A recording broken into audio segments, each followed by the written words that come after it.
जैसे जैसे भक्त अपने अपने गुरुजनों से जैसा सीखते हैं, जैसा सुनते हैं, जैसे उनका भाव कहता है वैसे वो कथा के रूप में सुनाते हैं। आइए हम भी अपने अपने गुरु महाराज का ध्यान लगाकर, अपने अपने माता पिता का ध्यान लगा के कथा में प्रवेश करेंगे। बोलिए अपने अपने गुरु महाराज की, अपने अपने माता पिता की, सब संतन की, सब भक्तन की। बोलो सच्चे दरबार। माता पिता और गुरुजनों का जिनके सर पर हाथ हो, चारों तरफ खुशियां ही खुशियां, ये सारे देवी देवता भी उन्हीं के साथ हो। बोलो सच्चे दरबार की। इसलिए कहते हैं कि जब भी घर से निकलो तो माँ बाप के कदम चूम कर निकला। अगर माँ बाप के कदम नहीं चूम सकते, नहीं छू सकते, वो घर में मौजूद नहीं है, तो उनके भाव जरूर मन में मान लेना। ये मेरा वादा है कि वापस जिस काम के लिए जाओगे ना पूरा करके ही आओगे। बोलो सच्चे दरबार की। बोलिए अपने अपने माता पिता की, अपने अपने गुरु महाराज की। आइए आदरणीय मेरे परम पूज्य पिताजी ब्रह्मलीन गुरुदेव महंत श्री राम अवतार गर्ग जी और मेरे परम श्रद्धेय गुरु जी आदरणीय महंत श्री दीप अरोड़ा जी, उनके आशीर्वाद से आज मैं आपको कथा सुनाने जा रहा हूँ। बोलो सच्चे दरबार की। तो भक्तों, एक तारा एक रुकमन दोनों ने माँ को माना, लेकिन अंतर क्या दोनों की तकदीर में देखो। एक महलों की रानी और एक बनी नौकरानी। ये कथा है दो बहनों की।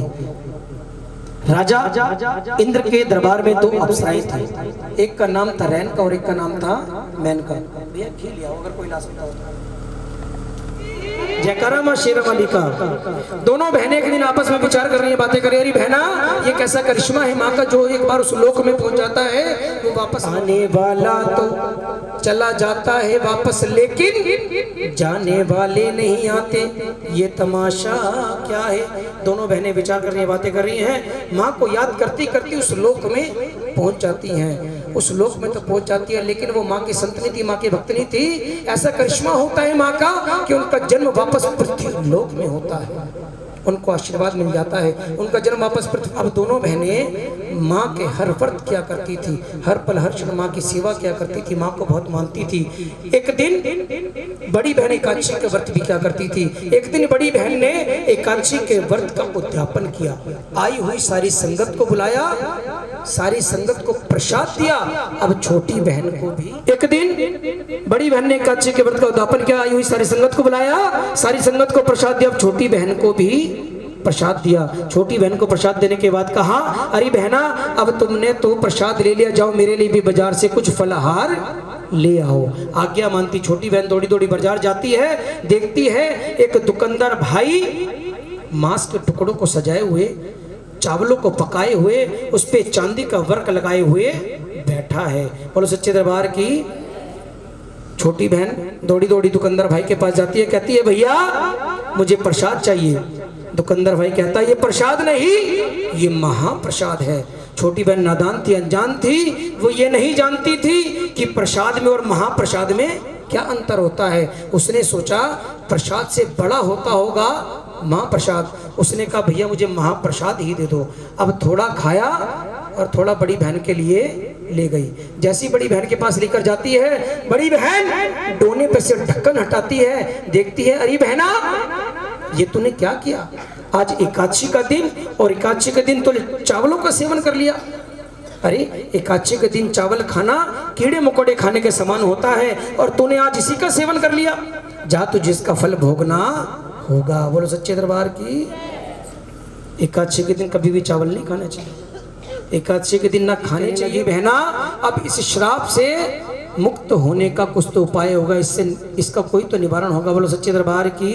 कहती है बहना, जिस दिन तुम दूसरों के प्राण बचाने के लिए अपने प्राणों की आहुति दे दोगी, उस दिन इस श्राप से मुक्त हो जाओगी। बोलो सच्चे दरबार की। अब छोटी बहन माँ को याद करने लगी। सारा जीवन माँ की सेवा में समर्पित कर दिया। अब माँ ने उसका जन्म छिपकली का कर दिया। बोलो सच्चे दरबार की। माँ से माफी मांगने लगी, कहने लगी भूल मेरी छोटी सी हो गई माता, भूल मेरी छोटी सी हो गई माता, क्षमा कर दो माँ मुझे माफ। क्यों नहीं करा? कोई और जानवर क्यों नहीं बनाया भाई? कुत्ता बिल्ली कुछ छिपकली क्यों? मच्छर खावे? अभी तुम्हें खा रहे हैं छिपकली खावे? मैंने कही अभी खा रहे दिखे यूं कर रही। बोलो सच्चे दरबार की। सही बोला इन्होंने, छिपकली कीड़े मकोड़े खाती है ना, इसलिए उसका जन्म छिपकली का हुआ, क्योंकि उसने एकादशी के दिन चावलों का सेवन किया। बोलो सच्चे दरबार की। माँ की सेवा में लीन हो गई, अब इंतजार कर रही है कब मुझे ऐसा मौका मिले कि दूसरों के प्राण बचाने के लिए अपने प्राणों की आहुति दूंगी तो इस श्राप से, इस जन्म से मुक्त हो जाऊंगी। बोलो सच्चे दरबार की। उधर दूसरी तरफ पांडव महलों में आते हैं, महलों में आने की खुशी में माँ का पावन यज्ञ रचाते हैं। जैसे ही माँ का पावन यज्ञ रचाते हैं, सारे ऋषि मुनियों को बुलाते हैं। अब सारे ऋषि मुनि मिलकर उस पावन यज्ञ में आहुति दे रहे हैं। जैसी आहुति दे रहे हैं, पूर्ण आहुति का समय हुआ, जोर जोर से शोर होने लगा। जब जोर जोर से शोर होने लगा तो दूर बैठे दुर्वासा ऋषि, उनके कानों में आवाज जाती है। वो मन में सोचते हैं, अरे ये क्या, राजाओं महाराजों के यहाँ यज्ञ हो रहा है, सारे ऋषि मुनियों को बुलाया लेकिन मुझे नहीं बुलाया। मैं इस यज्ञ को पूरा नहीं होने दूंगा। मन में क्रोध आ जाता है, और जब मन में क्रोध आता है तो कभी भी कुछ सोचने का मौका नहीं देता। मन में क्रोध आ जाता है, मैं इस यज्ञ को पूरा नहीं होने दूंगा। एक पंच का रूप धारण करते हैं, एक पंच का रूप धारण करते हैं और चले जा रहे हैं। रास्ते में मरा हुआ सांप अपनी चोंच में दबाते हैं और वहां जा रहे हैं जहां एक पेड़ के नीचे बड़े से कढ़ाई के अंदर खीर का प्रसाद बन रहा है। जैसे ऋषि मुनि मिलकर हवन को पूरा करके प्रसाद का भोग लगाएंगे, उसका सेवन करेंगे, जैसे उसको ग्रहण करेंगे सब मर जाएंगे। बोलो सच्चे दरबार की। मन में ये भाव करते हैं, इसलिए कहते हैं कभी भी किसी का दिल नहीं दुखाना चाहिए।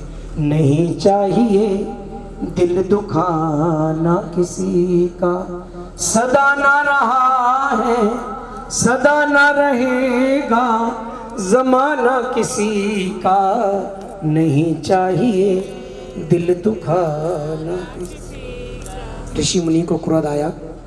अब वो मरा हुआ सांप उस कढ़ाई के अंदर ले जाकर डाल दिया।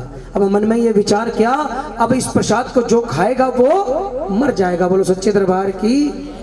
और मेरा भी काम पूरा हो जाएगा। अब उधर जैसे ही हवन पूरा करने के बाद सारे ऋषि मुनि मिलकर उस प्रसाद की ओर बढ़े चले जा रहे हैं। उनके देखते देखते ही वो दूर बैठी छिपकली वो ये सब देख रही थी और मन में विचार कर रही थी, अरे अब वो समय आ गया कि जब इनके प्राण बचाने के लिए अपने प्राणों की आहुति दूंगी तो इस श्राप से मुक्त हो जाऊंगी। बोलो सच्चे दरबार की। जैसे ही सारे ऋषि मुनि मिलकर उस प्रसाद की ओर बढ़े चले आ रहे हैं, उनके देखते ही देखते वो छिपकली उस कढ़ाई के अंदर, उस खीर के प्रसाद के अंदर छलांग लगा देती है। बोलो सच्चे दरबार की। सारे ऋषि मुनि मिलकर ये सब देख रहे हैं। उनके मन में क्रोध आ जाता है और कहते हैं, अरे छिपकली, अरे नीचनी, ये तूने क्या किया? तूने नीच काम किया है। जा, तेरा लालन पोषण गरीबों के यहाँ होगा। बोलो सच्चे दरबार की। उसको श्राप दे देते हैं। अरे अब जो इस प्रसाद को खाएगा, ये सारा प्रसाद तूने जहरीला कर दिया, अब जो इसे खाएगा वो मर जाएगा। जा, तूने नीच काम किया, इसलिए तेरा लालन पोषण गरीबों के यहाँ होगा। उसको श्राप दे देते हैं। अब एक श्राप से मुक्त हुई तो दूसरा श्राप मिल गया। इसलिए कहते हैं जब उड़ेलते हैं, जैसे उस कढ़ाई को खाली करते हैं, देखते हैं उसमें मरा हुआ सांप। अब ये सोचते हैं, अरे इस छिपकली ने तो हमारे प्राण बचाने के लिए अपने प्राणों की आहुति दी थी और हमने इसको ही श्राप दे दिया। लेकिन कहते हैं जब एक बार तीर कमान से निकल जाता है तो वापस लौटकर नहीं आता। बोलो सच्चे दरबार की। श्राप तो दे दिया। अब हम मन में ये विचार करते हैं, अब इसको क्या आशीर्वाद दिया जाए। जा, तेरा लालन पोषण तो गरीबों के यहाँ होगा, लेकिन तेरा जन्म उच्च कुल में होगा और इतिहास में तेरा नाम लिखा जाएगा। बोलो सच्चे दरबार की। उसको ये आशीर्वाद दे देते हैं। बोलो सच्चे दरबार की। जयकारा मां शेरा वाली का। बोल साचे। एक स्पर्श नाम के राजा हुआ करते थे। उनके यहाँ कोई भी संतान नहीं थी। वो हर पल हर क्षण माँ वैष्णो देवी के दरबार जाके माँ से मन्नत मांगते थे, माँ से फरियाद करते थे, कहते थे, हे माँ, चर्चे बड़े माता तेरी रहमत कमाल के, मैं बे औलाद हाँ मेरी गोदी में लाल दे। चर्चे बड़े माता तेरी रहमत कमाल के। माँ से फरियाद करते हैं, कहते हैं माँ मेरी झोली भी खुशियों से भर दो माँ, मैं तेरे दरबार पे आते आते इतने समय से आ रहा हूँ, मेरी झोली भी खुशियों से भर दो। बोलो सच्चे दरबार की। जैसी माँ से फरियाद करते हैं, माँ को याद करते हैं, रात को स्वप्न में राजा को माँ दर्शन देती है और दर्शन में माँ राजा को आशीर्वाद देती है, कहती है राजन तू चिंता ना कर, मेरे यहाँ देर है लेकिन अंधेर नहीं। बोलो सच्चे दरबार की। तू चिंता ना कर, मैं तेरे यहाँ स्वयं जन्म लूंगी और एक बार नहीं 2 बार जन्म लूंगी। उसको आशीर्वाद दे देती है। बोलो सच्चे दरबार की। कहता है भगवान आज सपने में दर्शन दे गई रे एक छोटी सी कन्या, सपने में दर्शन दे गई रे एक छोटी सी कन्या, छोटी सी कन्या एक प्यारी सी कन्या, छोटी सी हो छोटी छोटी कन्या एक प्यारी प्यारी कन्या, छोटी छोटी कन्या एक प्यारी प्यारी कन्या, हो सपने में दर्शन दी गई रे एक छोटी सी कन्या, सपने में दर्शन। आज माँ ने सपने में मुझे दर्शन दिए और ये आशीर्वाद दिया कि राजन मैं तेरे यहाँ स्वयं जन्म लूंगी, एक बार नहीं 2 बार लूंगी। उसको आशीर्वाद दे देती है। बोलो सच्चे दरबार की। समय बीतता है, माँ के यहाँ देर है लेकिन अंधेर नहीं। कुछ समय बाद राजा स्पर्श के यहाँ एक कन्या का जन्म होता है। बोलो सच्चे दरबार की। जैसी कन्या का जन्म होता है राजा सारी संगत को बुलाता है, सारी संगत में शोर मच जाता है, आज तो राजन के यहाँ पे कन्या का जन्म हुआ है। सारी संगत आती है, राजन पंडित जी को भी बुलवाते हैं, हमारे कुल के लिए तुम्हारे जान के लिए बड़ी ही भाग्यशाली है और इसका जन्म तारों की छाव में हुआ है, अगर मेरी बात मानो तो इसका नाम तारा रख दो। बोलो सच्चे दरबार की। राजा खुशी से उसका नाम तारा रख देते हैं। समय बीतता है, कुछ समय बाद माँ ने उसको आशीर्वाद दिया था कि एक बार नहीं 2 बार जन्म लूंगी। कुछ समय बाद राजा स्पर्श के यहाँ एक और कन्या का जन्म होता है। जैसी दूसरी कन्या का जन्म होता है राजा फिर से पंडित को बुलवाते हैं, जन्मपत्री दिखवाते हैं। जैसी जन्मपत्री देखते हैं पंडित जी कहते हैं राजन ये कन्या तुम्हारे कुल के लिए तुम्हारे जहां के लिए सही नहीं है, अगर मेरी बात मानो तो तुम तुरंत इसका वध कर दो। लेकिन राजन ऐसा कैसे कर सकते थे, उनको तो माँ के दरबार से आशीर्वाद मिला था, माँ की शक्ति मिली थी, माँ की भक्ति मिली थी, वो अपने हाथों से पाप कैसे कर सकते थे। कहते पंडित जी कोई और उपाय बताइए। जैसे ही पंडित जी से उपाय बोलते हैं, पंडित जी कहते हैं राजन एक लकड़ी का बक्सा मंगवाओ, हीरे ज्वारा से सजाओ, उस पे चांदी का वर्क लगाओ, हीरे ज्वारा से सजाओ, उसके अंदर हीरे ज्वारत भरो और कन्या को इसके अंदर लेटाओ, रात के अंधेरे में ले जाकर नदी के अंदर छोड़ दो। बोलो सच्चे दरबार की। राजा ने ऐसे ही किया, एक लकड़ी का बक्सा मंगवाया, उसको हीरे ज्वारत से सजाया, अंदर भी हीरे ज्वारत भरे और कन्या को उसके अंदर लिटा देते हैं और मन में ये विचार करते हैं अब जो इस कन्या को पाएगा, इस बक्से को पाएगा, इस कन्या का लालन पोषण बड़े आराम से हो जाएगा और मुझको पाप भी नहीं लगेगा। उस पक्षी को सजाकर ले जाकर रात के अंधेरे में नदी के अंदर छोड़ देते हैं। बोलो सच्चे दरबार की।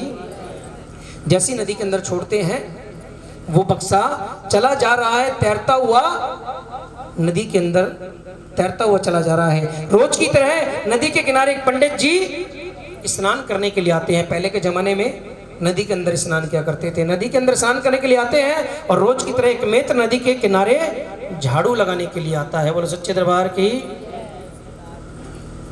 सो रहे मुझे भी आ रही है, मन में विचार करते हैं अरे तैरना तो आता ही नहीं, मित्र के पास दौड़े दौड़े जाते हैं, तुम्हें मेरे काम करना होगा, वो दूर लकड़ी का बक्सा जो तैरता हुआ आ रहा है उसको लेके किनारे पे आना होगा। मित्र कहता है वैसे तो पंडित जी कहते हैं मेरे से दूर हो जाओ, आज मेरी ही सेवा की जरूरत पड़ गई है। कहते हैं ठीक है पंडित जी, बक्सा तो मैं ले आऊंगा लेकिन जो माल होगा वो आधा आधा बांट लेंगे। पंडित जी कहते हैं कि पूरा तो मिलने से कम से कम आधा तो मिलेगा, कोई बात नहीं आने दो। बोलो सच्चे दरबार की। मित्र नदी के अंदर छलांग लगाता है और बक्से को किनारे पे खींच के लेके आता है। जैसे किनारे पे लाता है दोनों मिलकर उस बक्से को खोलते हैं। जैसे उस बक्से को खोलते हैं देखते हैं उसके अंदर एक नन्ही सी कन्या, नन्ही सी परी मुस्कुरा रही है। बोलो सच्चे दरबार की। वो मित्र उस कन्या को गले से लगाता है, उठाता है, गले से लगाता है, पंडित जी से कहता है, पंडित जी एक काम करो, आप ये हीरे जवाहरात सब कुछ आप ले जाओ और ये कन्या मुझे दे दो। बोलो सच्चे दरबार की। क्योंकि उसके यहाँ कोई संतान नहीं थी। आज के ज़माने में कोई कर सकता है ऐसे? आज के दौड़ा दौड़ा अपने घर जाता है, अपनी धर्मपत्नी से कहता है, भगवान आज माँ ने हमारी सुन ली, देख हमारे यहाँ एक नन्ही परी आई है। दोनों खुशी खुशी से उसको गले से लगाते हैं और मिलकर उसका नाम रुक्मण रख देते हैं। प्यार से उसको रुक्को कहते हैं। बोलो सच्चे दरबार की जयकारा मां शेरा वाली का। अब दोनों बहनें, एक तारा और एक रुक्मण, दोनों धीरे धीरे बड़ी होती चली जाती हैं, धीरे धीरे बड़ी होती हैं, विवाह के योग्य हो जाती हैं। महारानी तारा रानी का विवाह महलों के राजा हरिश्चंद्र से हो जाता है और रुक्मण का विवाह उसी महलों में काम कर रही नौकरानी के बेटे से हो जाता है। बोलो सच्चे दरबार की जयकारा मां शेरा वाली का। बोलो साचे दरबार की। महारानी तारा नौकरानी। अब समय बीतता है, कुछ समय बाद रुक्मण की सास बहुत बीमार हो जाती है। जब वह बीमार होती है तो सारा कामकाज रुक्मण को समझाती है कि आज के बाद उस महलों में तुम्हें ही नौकरानी का कामकाज संभालना है। अच्छा, रुक्मण में और रुक्मण की सास में, दोनों सास बहू में प्यार बहुत था। आज का ज़माना थोड़ा सा अलग है, पहले के ज़माने की बता रहा हूँ, दोनों में बहुत प्यार था। आज का ज़माना ये है कि शादी से पहले ही लड़की पूछ लेती है, सास है क्या? कहती है या तो मेरी सास। दोनों ने माँ को माना, लेकिन अंतर क्या? दोनों की तकदीरों में देखो, एक महलों की रानी और एक बनी नौकरानी। बोलो सच्चे दरबार की। समय बीतता है, कुछ समय बाद महारानी तारा रानी के यहाँ एक पुत्र का जन्म होता है और पुत्र बड़ा ही सुंदर होता है, इसलिए उसका नाम सुंदर रख देते हैं। बोलो सच्चे दरबार की। पुत्र होने की खुशी में महारानी तारा रानी माँ का जागरण करवाती है।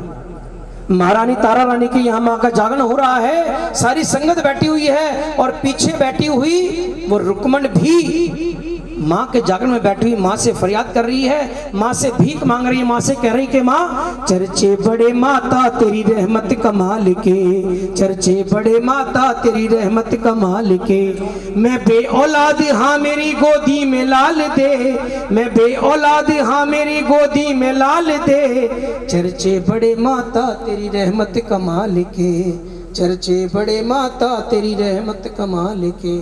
समय बीतता है, कुछ समय बाद माँ ने उसकी पुकार सुनी, क्योंकि माँ के यहाँ देर है लेकिन अंधेर नहीं। रुक्मण के यहाँ भी एक पुत्र का जन्म होता है।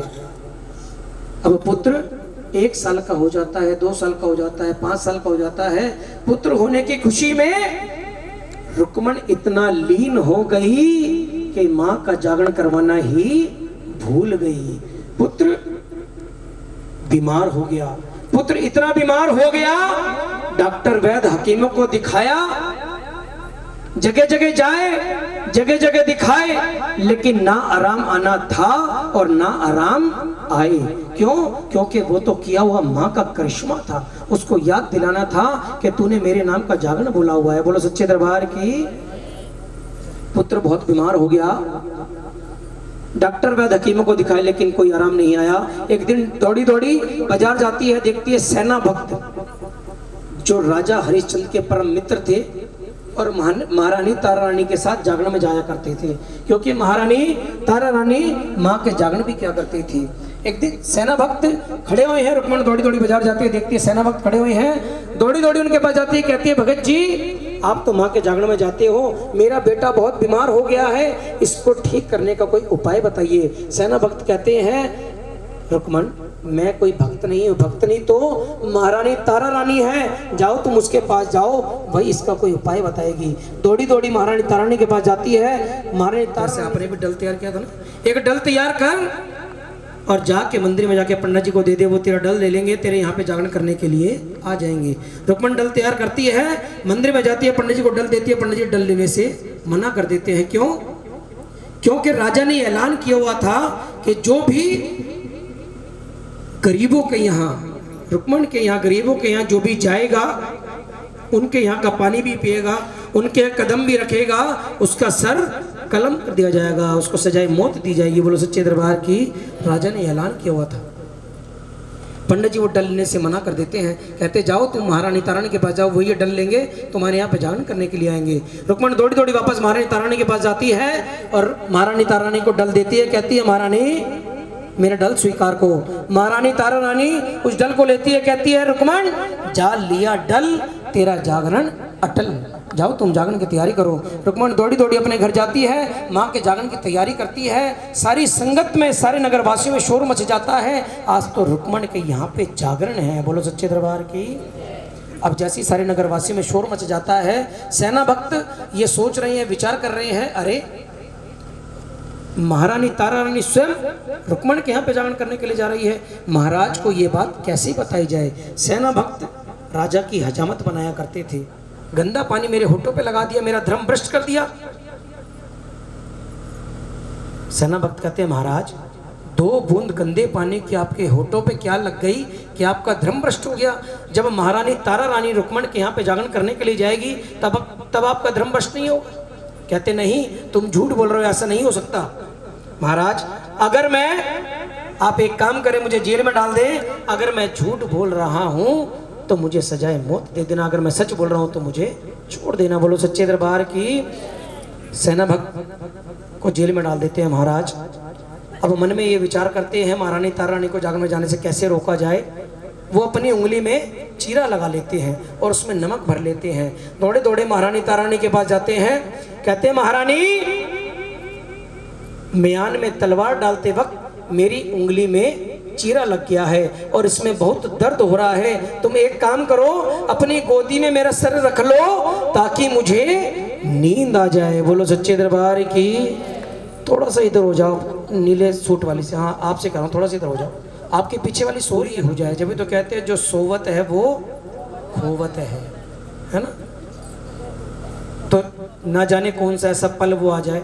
ऐसा होता है ना कि हम जेब में से मोबाइल उड़े, महारानी तारानी के पास जाते, कहते हैं अरे महारानी म्यान में तलवार डालते वक्त मेरी उंगली में चीरा लग गया, अब इसमें बहुत दर्द हो रहा है, तुम एक काम करो, अपनी गोदी में मेरा सर रख लो ताकि मुझे बचाओ।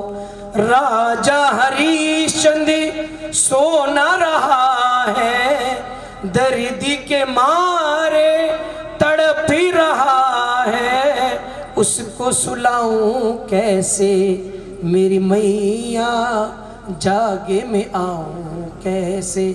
जैसी माँ को याद करते ठंडी हवा का झोंका आता है, राजा की आंख लग जाती है। जैसी राजा की आंख लगती है, महारानी राजा के सर के नीचे तकिया लगाती है, दौड़ी दौड़ी चली जा रही है, चारों तरफ देखती है, दरवाजे बंद, क्योंकि राजा ने चारों तरफ से लॉक किया हुआ था। एक खिड़की खुली रह जाती है, क्यों? क्योंकि अभी माँ को याद किया था, माँ ने वहां से आके दर्शन दिए। एक खिड़की खुली रह जाती है, खिड़की से उतरती है, साड़ी लटकाती है, वहां से उतरती है, दौड़ी दौड़ी चली जा रही है रुक्मण के यहाँ जागरण करने के लिए। रास्ते में चोर मिलते हैं, चोर तारा का पल्लू पकड़ते हैं, जट से छुड़ा के दौड़ी चली जा रही है, रास्ते में पजेब गिर जाती है, चोर उस पजेब को उठाते हैं, जैसी पजेब को उठाते हैं चोर अंधे हो जाते हैं। बोलो सच्चे दरबार की।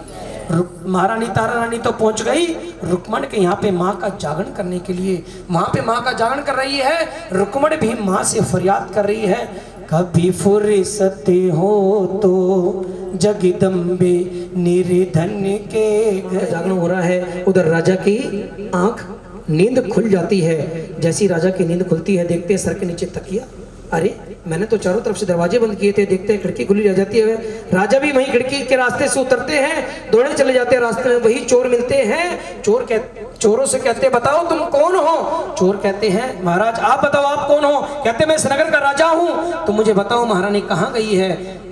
चोर वो पजेब महाराज की तरफ फेंकते हैं, लेकिन राजा अंधे नहीं होते, क्योंकि वो भी माँ के परम भक्त थे। चोर समझ जाते हैं वाकई इस नगर के राजा है, महाराज को सारा सच बताते हैं महारानी को कि महारानी इस रास्ते से रुक्मण के यहाँ पे गई है। जैसे ही वहां पहुंचते हैं, देखते हैं दरवाजे पे पहरेदार खड़ा हुआ है, महाराज को अंदर जाने से रोक देता है, कहता है महाराज आपको अंदर जाने की अनुमति नहीं है। कहते हैं अरे मैं इस नगर का राजा हूं और तुम मुझे अंदर जाने से रोक रहे हो। नहीं महाराज, महारानी तारा रानी ने आज्ञा दी है कि अंदर कोई भी आने ना पाए।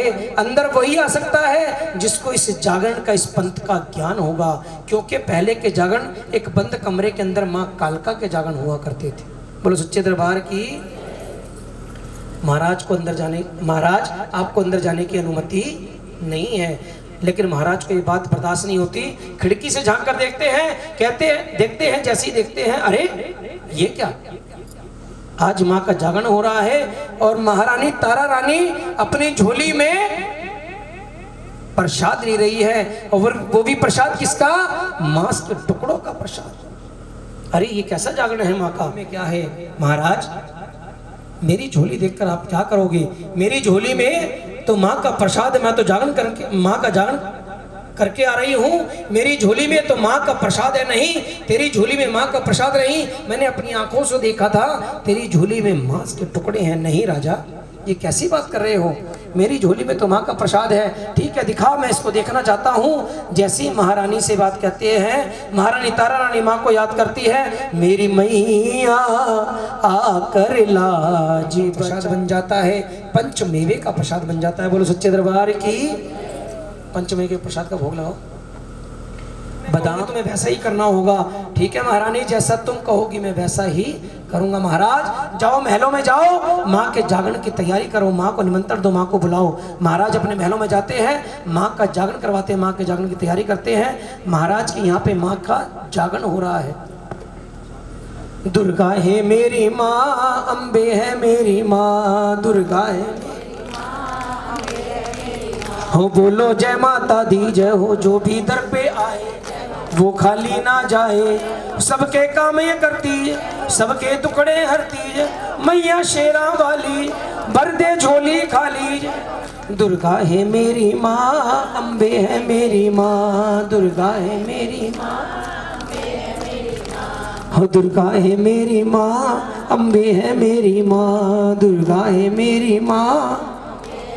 राजा के माँ का जागरण हो रहा है। महारानी तारा रानी राजा से कहती है, राजन एक तेरा सोना सोना घोड़ा राजा, जाओ उसकी भेंट लेके जाके बीच आ जा। राजा मैंने तुम्हें कहा था जैसा मैं कहूंगी तुम्हें वैसा ही करना होगा। जाओ, तुम्हारे अस्तबल में एक नीला नीला घोड़ा बंधा हुआ है, जिसकी सवारी करने के लिए 33 करोड़ देवी देवता भी तरसते हैं। जाओ तुम उसके टुकड़े टुकड़े करके माँ के आगे लागे रख दो। बोलो सच्चे दरबार की। राजा ने कुछ नहीं सोचा, कुछ नहीं विचारा, अपने प्राणों से प्यारे नीले नीले घोड़े के टुकड़े टुकड़े किए और महारानी तारा रानी के आगे लाके रख दिए। बोलो सच्चे दरबार की।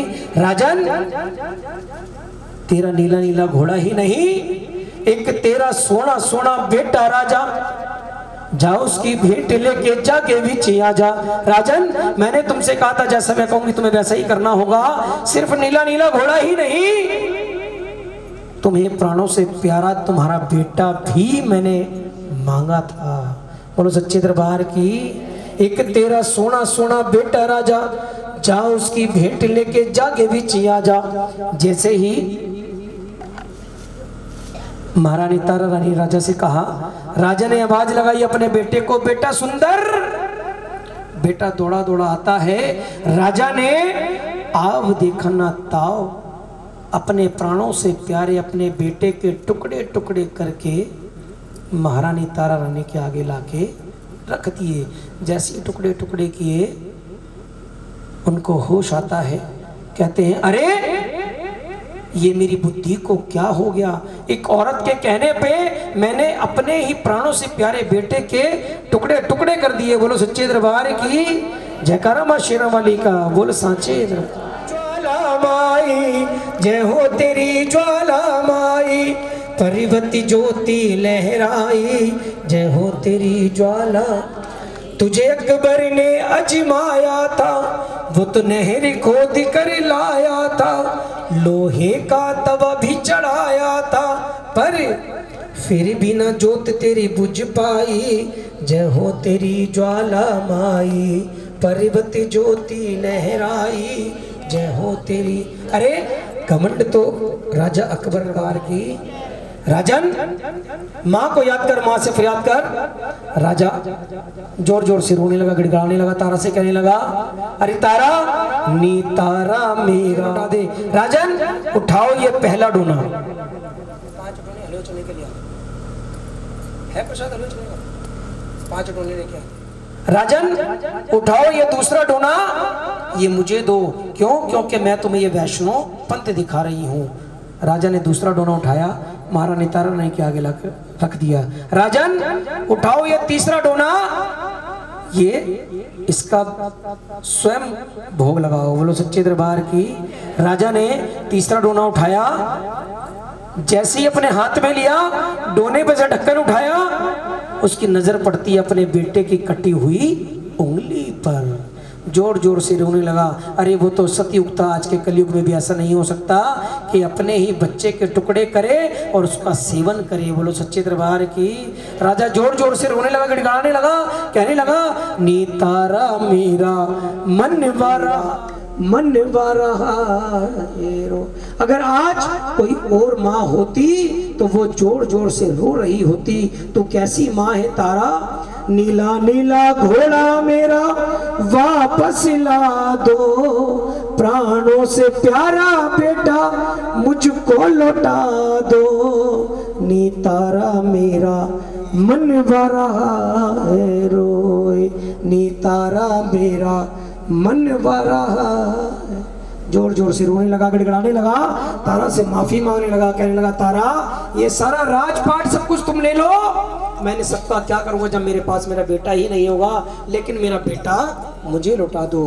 राजन माँ को याद करो, माँ को बुलाओ, माँ को जगाओ, यही वो ऐसा करिश्मा कर सकती है। जागो जबला माई, जागो माई जागो, जागो जबला माई, हो जागो माई जागो, जागो माई जागो, जागो हो जागो जबला माई, जागो माई जागो, जागो जबला माई। जैसे ही राजा ने माँ को याद किया, तारा ने कहा, राजन जाओ, माँ ने तुम्हें तुम्हारा घोड़ा बख्शा, ये चौथा डोना उठाओ, जाओ अपने घोड़े को भोग लगा के आओ। राजा ने चौथा डोना उठाया, दौड़ा दौड़ा जाता है, अपने अस्तबल में देखता है वो प्राणों से प्यारा नीला नीला घोड़ा जिसकी सवारी करने के लिए 33 करोड़ देवी देवता भी तरसते थे, देखते हैं उसी अस्तबल में हिनहिना रहा है। मेरा नीला नीला घोड़ा मुझे लौटा सकते हो तो मेरा प्राणों से प्यारा मेरा बेटा भी मुझे लौटा सकते हो। नहीं, तुम्हें तो माँ का वैष्णव पंथ देखना है। माँ से माफी मांगो, माँ को याद करो। जागो जबला माई, जागो माई जागो, जागो जबला माई जागो, हो जागो माई जागो, जागो माई जागो, जागो माई जागो, हो जागो जबला माई, जागो माई जागो, जागो जबला माई, जागो माई जागो, जागो जबला माई, जागो माई जागो। माँ को याद किया, एक ठंडी हवा का झोंका आया। महारानी तारा रानी ने कहा, राजन उठाओ ये 5वां डोना और आवाज लगाओ अपने बेटे को। जैसे ही राजा ने 5वां डोना उठाया, अपने बेटे को आवाज लगाई, बेटा सुंदर, लेकिन बेटा नहीं आता। अरे उसने तो अपने हाथों से उसके टुकड़े टुकड़े किए थे, ऐसा कैसा हो सकता है, ऐसा कैसा करिश्मा हो सकता है? बेटा नहीं आता। राजन माँ से माफी मांगो, माँ के आगे गिड़गिड़ाओ और अपने बेटे को आवाज लगाओ, बेटा सुंदर, लेकिन बेटा फिर भी नहीं आता। राजन अपने बेटे को आवाज लगाओ। जैसे ही राजा ने तीसरी आवाज लगाई अपने बेटे को, बेटा सुंदर, बेटा दौड़ा दौड़ा आता है और आके राजा के गले से लग जाता है। बोलो सच्चे दरबार की। जैसे ही राजा के आके गले से लगता है, राजन उसको स्पर्श करके छू के देखने लगता है। मन में विचार करता है, अरे ये ऐसा कैसे हो सकता है? मैंने तो अपने हाथों से अपने बेटे के टुकड़े टुकड़े किए थे, कहीं ये मेरा कोई स्वप्न तो नहीं? छोड़ दो इसको, कहीं ये मेरा कोई स्वप्न तो नहीं? उसको स्पर्श करके छू के देखने लगता है और उससे पूछता है, बेटा सुंदर, अब तक तुम कहाँ थे? बेटा कहता है, पिताजी मैं तो अपनी माँ की गोदी में झूला झूल रहा था और प्यार से नींद ले रहा था, आपने आवाज लगा के मेरी नींद खराब कर दी। बोलो सच्चे दरबार की। राजा उसको गले से लगा के जोर जोर से रोने लगते हैं और महारानी तारा रानी से माफी मांगने लगते हैं। महारानी तारा रानी कहती है मुझसे नहीं, माँ से माफी मांगो। माँ से माफी मांगने लगते हैं, जोर से गिड़गिड़ाने लगते हैं। जैसे ही राजा की आंखों से आंसू आते हैं, माँ प्रकट होती है, राजा को उठाती है, यश का तिलक लगाती है और आशीर्वाद देती है। राजन चिंता ना कर, तुम्हें रोने की जरूरत नहीं है। आज के बाद मैं ये आशीर्वाद देती हूँ, जहां भी मेरा जागरण होगा वहां महारानी तारा रानी की कथा कही जाएगी, नीले नीले घोड़े की कुर्बानी कही जाएगी, पुत्र की कुर्बानी कही जाएगी। और जहां ये कथा होगी वही वो जागरण संपूर्ण माना जाएगा, नहीं तो अधूरा माना जाएगा। और जो इस जागरण को सुनेगा, जो इस कथा को सुनेगा, जो इस कथा को कहेगा, उसको एक नहीं 5 जागरणों का फल मिलेगा। बोलो सच्चे दरबार की। पहला जागरण जो नंदलाल जी के यहाँ हुआ नरेला में। नंदलाल जी माँ के परम भक्त थे, हर पल हर क्षण हमेशा माँ वैष्णो देवी के दरबार जाया करते थे। जाते जाते एक दिन बूढ़े हो जाते हैं, माँ से फरियाद करते हैं, माँ अब मैं तुम्हारे दरबार पे आने योग्य नहीं हूँ, अब तो तुम्हें ही मेरे यहाँ पे दर्शन देने के लिए आना होगा। माँ ने उनको वचन दिया, जाओ तुम मेरे नाम का जागरण करवाओ, मैं तुम्हारे यहाँ स्वयं दर्शन दूंगी। नंदलाल जी अपने यहाँ पे आते हैं, अपने घर आते हैं, सारे नगर वासियों में शोर मच जाता है, आज तो नंदलाल जी के यहाँ पे जागरण है और माँ दर्शन देने के लिए आएगी। आधी रात हो जाती है लेकिन माँ दर्शन देने नहीं आती। पहले के जमाने में छेने मजीरे बजते थे। उनके बजते बजते ही जब सारे नगरवासी हंसी उड़ाने लगते हैं, मजाक उड़ाने लगते हैं, उन्हीं छेने मजीरों से नंदलाल जी अपना सर माँ के चरणों में चढ़ा देते हैं। जैसे ही सर चढ़ाते हैं, पलक झपकते ही ठंडी हवा का झोंका आता है, माँ प्रकट होती है और वो सर मिला देती है। मैंने छंद में कहा था, पांव पलक में शीश झुकाया, शीश झुकाया जोड़े मिलाया, हो रही जय जयकार आज तेरे मंदिराते। पलक झपकते ही वो शीश मिला देती है और ये आशीर्वाद देती है, आज के बाद किसी भी जागरण में ये शीश की भेंट नहीं चढ़ाई जाएगी, नारियल की भेंट चढ़ी जाएगी। जब से ये नारियल की भेंट चढ़नी शुरू हुई, देखो ना नारियल पे पूरा मुंह बना हुआ है। पहला जागरण जो नंदलाल जी के हैं। और दूसरा जागरण फिर उसके आगे क्या आपने बताने हैं, दूसरा मैं बता देता हूँ। दूसरा जागरण जो महारानी तारा रानी के यहाँ पे पुत्र होने की खुशी में हुआ। और तीसरा जागरण कोई बता सकता है, कथा अगर सबने सुनी हो तो है, रुक्मण के यहाँ पे। और चौथा जागरण जी रावत जी के। अच्छा, और पांचवा वो तुम्हारे यहाँ होने वाला मुझे लग रहा है महाराजा राजा हरिश्चंद्र के ये हुआ, माँ को आजमाने के लिए है, हुआ या नहीं हुआ। और पांचवा जागरण जो आज रावत परिवार में हुआ। बोलो सच्चे दरबार की। एक बार रावत परिवार के लिए जोरदार ताली बजाइए एक बार सभी, क्योंकि आज इन्हीं की वजह से हमें इन 5 जागरणों का फल मिला, माँ के दरबार में हाजिर लगाने का मौका मिला। आइए एक बार सभी खुश है जमी और खुशियाँ सिमान है, खुशियों में झूम रहा सारा ये जहान है, सारा ये जहान है। झूम झूम नाच रही सारी ये खुदाई है, झूम झूम नाच रही सारी ये खुदाई है। सबको बधाई आज सबको बधाई है, सबको बधाई आज सबको बधाई है। रावत परिवार को बोलो बधाई है, रावत परिवार को, अरे रावत जी को, इनके बच्चों को, मेरी मैया को, मेरे गणपत को, भोले बाबा को, मेरे हनुमत को, मेरे शंकर को, मेरे कृष्ण को, राधा रानी को, सारे देवी को, सारे देवताओं को, अरे सबको बधाई आज सबको बधाई है, सबको बधाई आज सबको बधाई है। खुशियों की देखो आज शुभ घड़ी आई है, खुशियों की देखो आज शुभ घड़ी आई है। और सबको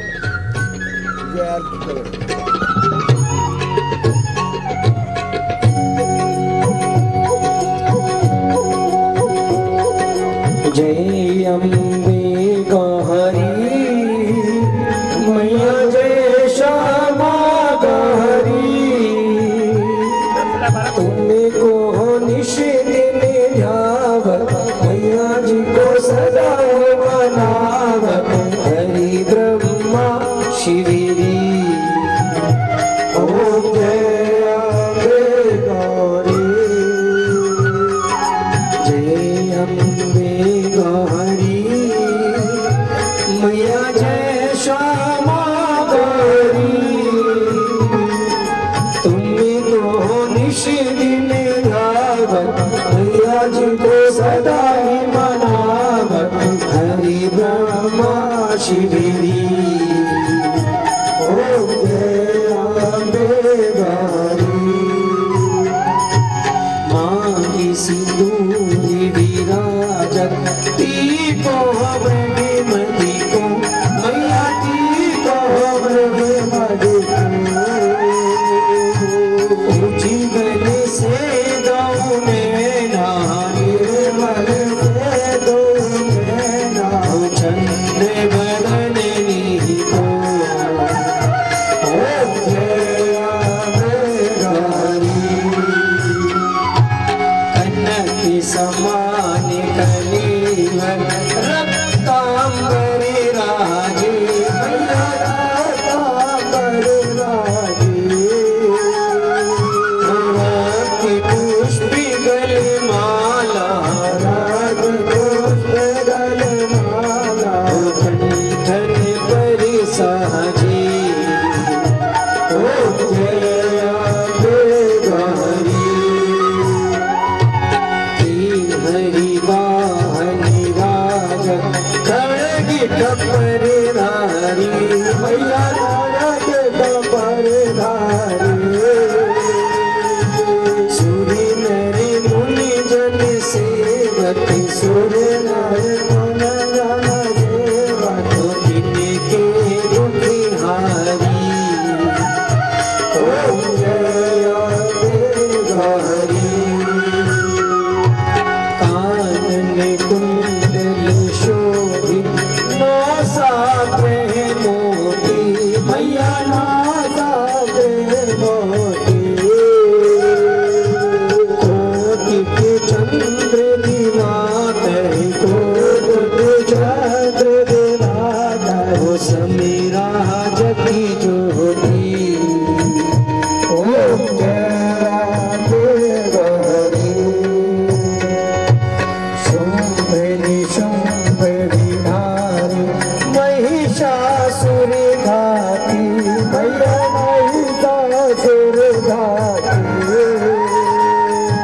धूम्र विलोचन नैना मधुर विलोचन नैना निश दिन मधि महती ओम जय अम्बे गौरी चंड मुंड संघारे शोणित बीज हरे मैया शोणित बीज हरे मधु कभी दो मारे मधु कभी दो मारे सुरी भयहीन करे ओम जय अम्बे गौरी ब्रह्माणी रुद्राणी तुम्हें कमला रानी मैया तुम्हें कमला रानी आगम निगम बखानी चारों वेद बखानी तुम शिव तटी रानी ओम जय अम्बे गौरी 64 योगिनी कावक निरंतर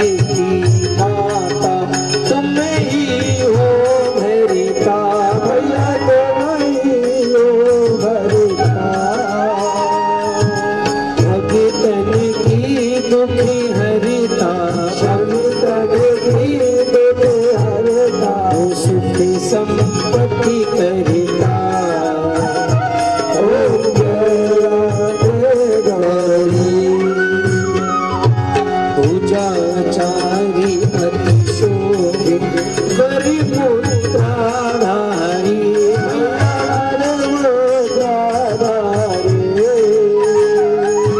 मन वांछित फल पावत मन इच्छा फल पावत जो सेवक नरि नारी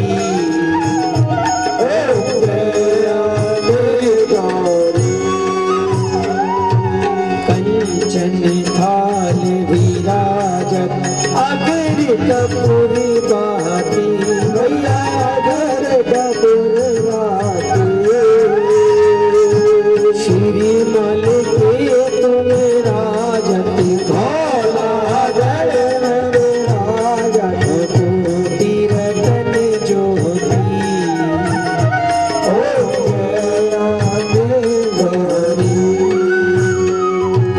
श्री अम्बे जी की आरत जो कोई मेरी गावे मैया प्रेम सहित गावे कहते शिवानंद स्वामी भजत हरि हरि स्वामी हो सुखी संपत्ति पावे ओ गया गौरी जय करमा शिरा बलि का बोल साचे दरबार की जय। हे माई मेरी सच्चिया जोता हमारे माता जी हरी सदा ही जय। त्वमेव माता च पिता तमेव तमेव बन्धु च सखा तमेव तमेव विद्या च द्रविणं तमेव तमेव सर्वं मम देव देवं कर्पूरगारं करुणावतारं संसार सारं भुजगेन्द्रहारं सदा वसन्तं हृदयारविन्दे भवन भवानी सहतं नमामि भवं भवानी सहतं नमामि। मेरी मैया के दरबार में सभी खड़े हाथ जोड़ देने वाली एक है तो मांगते लाख करोड़। ओ माता इतना दीजिए जामे कुटुंब समाए मैं भी भूखा ना रहूं साधु बिना भूखे जाए। जयकारा मां शिरा वाली का बोल साचे दरबार की। माई मेरी सच्चियां जोता वाली माता जी आपकी सदा ही जय। कमलोकड़ा वीर ठाकुर जी आपकी सदा ही जय। क्षेत्रपाल बाबा भैरव जी आपकी सदा ही जय। जयकारा मां शिरा वाली का बोले साचे दरबार की जय। धर्म की धर्म की अधर्म का अधर्म का प्राणियों में भावना हो विश्व का कल्याण हो गौ माता की गौ माता की सन सनातन धर्म की भारत माता की पृथ्वी माता की सरस्वती माता की जय जय श्री राधे जय जय श्री राधे जय जय श्री राधे श्याम। बोलो सच्चे दरबार की भक्तों जोर से दोनों हाथों बढ़ा के बोलो सच्चे दरबार की जय। तुम्हें तनख्वाह पूरी मिल जाएगी। छोटी छोटी कंजका छोटी छोटी माँ छोटी छोटी कंजका